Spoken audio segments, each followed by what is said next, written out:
Hello YouTube, CivilianSnowman here, and today I'm going to be reviewing District 9. This is of course the new sci-fi movie directed by first-timer Neil Blomkamp and produced by Peter Jackson, who we all know and love.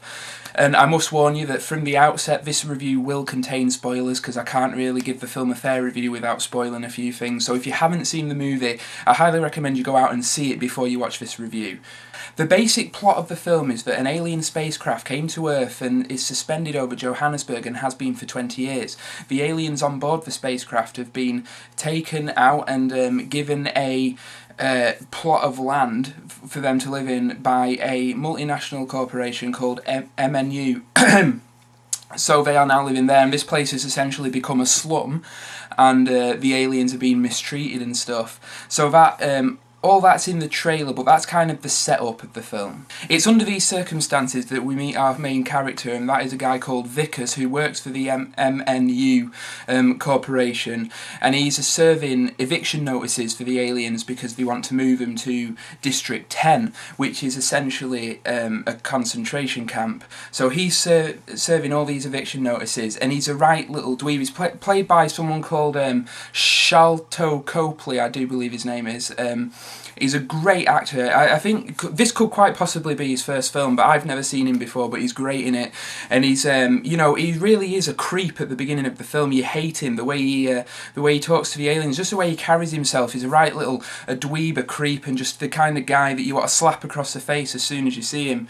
But yeah, it's really a testament to his performance. As the film goes on, you grow to love him, and he just becomes one of the greatest kind of anti-heroes of recent memory. He really is brilliant. So this dude, the guy who plays Vickers, is the standout of the film for me. I thought his performance is absolutely brilliant. The character of Vickers has to go through many trials and tribulations over the course of the film, and this is kind of revealed in the trailer. He sprays himself with this alien substance, which is like their fuel, but almost like the DNA as well, and he starts to, over the course of the film, slowly transform into one of them. And rather than have it completely like schlock Hollywood, they do it, and the film I would compare it to is The Fly, the Jeff Goldblum, David Cronenberg version, and it's kind of a gradual transformation. Like his fingernails start to come off and his teeth drop out, and he starts to get lumps, which is like alien skin coming through, and it's really heart-wrenching to watch. Just like watching Jeff Goldblum deteriorate in The Fly, you're watching this dude deteriorate over the course of the movie, and you really feel for him. And as he's deteriorating, he realises like the error of his ways and what the corporations were actually up to when they gave the aliens this land. And he decides to kind of change sides and fight with the aliens. And the guy really does give a great performance, because you completely buy his transformation, you know, and not just his physical transformation, but his emotional transformation as well. And you forget you're watching a film. You actually, I was sat there thinking, holy shit, please get away, and stuff like that, you know. He's just such a good character, and I'm sure he's going to be the talking point of this film for a while. That brings me on to the use of CGI in this film, because as I said about Vickers' character, absolutely brilliant. There is a character in this called Christopher, who is an alien and is completely CGI, but for some reason, I don't know how they do it, but they really managed to add some emotion to this alien's face. And he teams up with Vickers, and they kind of work together against this evil government corporation. And you just really feel for both of them. And the use of CGI is brilliant, because they don't use it just to show off that they can. They use it to build a character, and the emotion that they add to this alien is fantastic, and you really feel for him as well. And he really he is a character. He's not just a group of pixels running across the screen. He really feels like a fleshed out character. So I thought that was brilliant. Neil Blomkamp, the director, uses a tremendous mix of CGI and practical effects as well. He really does know how to blend the two, because as much of the film is practical as possible, like real cars being flipped, people flying around and stuff, explosions, most of it's practical. They just add in the CG aliens, and it's really in agreement with what I said, that CGI is just another tool in a filmmaker's arsenal, and to over-rely on it is to really just kind of miss the point of what it's there for. It's there to touch up the film, not make the film. So yeah, I honestly thought the mix of CGI and practical effects was fantastic. That kind of brings me on to what a lot of people have focused on in their reviews of District 9, I just wanted to touch upon, and that's the alien weaponry. Now, it's revealed in the trailer that the alien weaponry works with DNA, and it can only work with alien DNA. So you can see it coming a mile off, but when Vickers starts to transform, he can now use the weaponry, and he uses it against the government corporation. And what this weaponry does to people is fantastic, and this is obviously very kind of Peter Jackson. The guns blow people up, arms and legs and guts and heads go flying everywhere, you shoot a fella and his arms and arse and head fall off. It's brilliant. It really is quite creative, and it doesn't feel like gore just for shock value.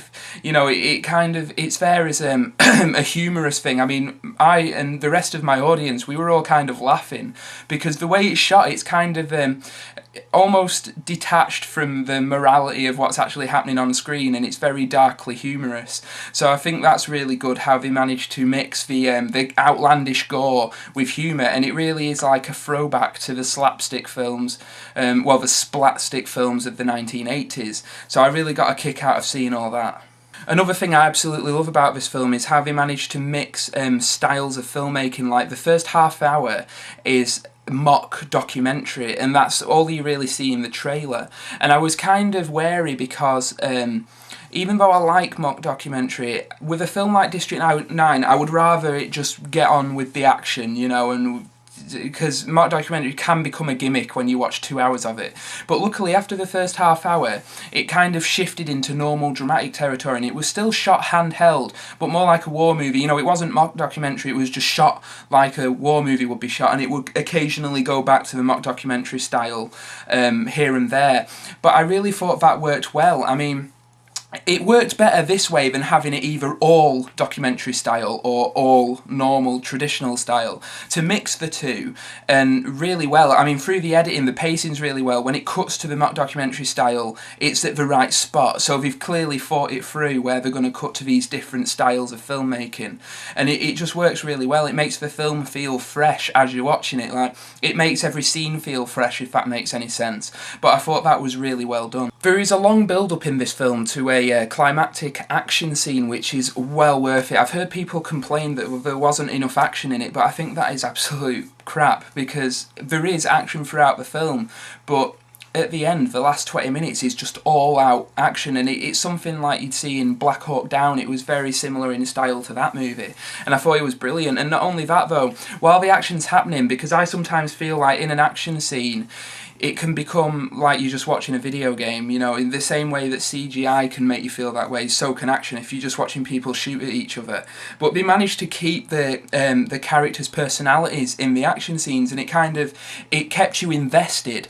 Like, there's a scene where, towards the end, Vickers gets in a mech suit, and he's, like, shooting soldiers, and he's throwing shit at them and stuff, and it could quite easily just be a switch off and enjoy action movie, but they keep his personality in it, like in his really thick African accent, his South African accent rather. He's like, fuck off, man, as he's throwing shit at them, and I've probably just murdered the accent, but it's brilliant. Like, I never thought I would, love the South African accent so much. It's just absolutely brilliant seeing this robot suit walk around just being like, fuck off, you fuck. It's weird, but it's so brilliant how they managed to keep the personalities within the action, so it keeps the audience invested at all times, and I just thought it was tremendous. I'm going to give District 9 5 stars, and the reason that is that it's a cult classic in the making, without a doubt.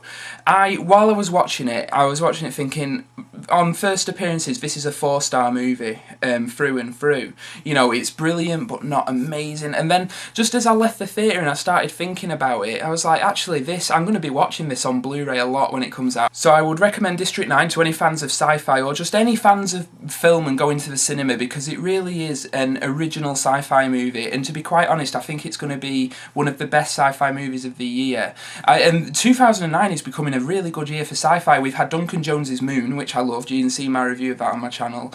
We've got Avatar coming up in December, and District 9, it's just a good year for sci-fi. But yeah, I recommend it to anybody, really. So yeah, 5 stars from me. Right, well, I hope you've enjoyed this review and found it interesting. So thank you to everybody who subscribes and comments. You're all brilliant. This is CivilianSnowman signing out. I'll see you later. Bye.